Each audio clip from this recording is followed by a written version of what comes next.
I was terrified. I suppose now that my mother was locked in some dark world of sadness, but at the time all I knew that I had lost not only a father, but a mother as well.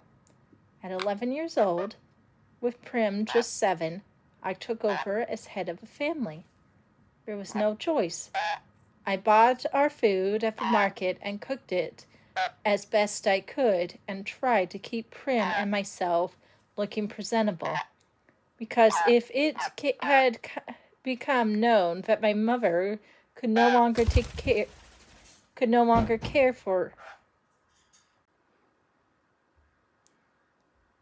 because if it had become known that my mother could no longer care for us, the district would have taken us away from her and placed us in the community home. I'd grown up seeing those kids at school, the sadness, the marks of angry hands on their faces, the hopelessness that curled in their shoulders forward. I could never let that happen to Prim. Sweet tiny Prim, who cried when I cried before she even knew the reason, who brushed and plaited my mother's hair before we left for school, who still polished my father's shaving mirror each night because he hated the layer of coal dust that settled on everything in the seam.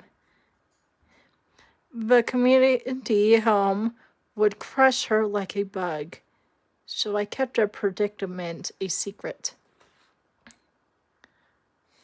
But the money ran out, and we were slowly starving to death. There's no other way to put it. I kept telling myself if I could only hold out until May, just May 8th, I would turn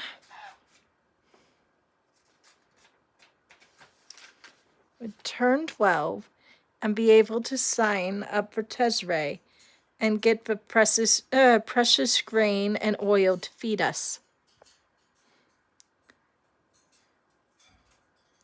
Only there were still several weeks to go. We could well be dead by then.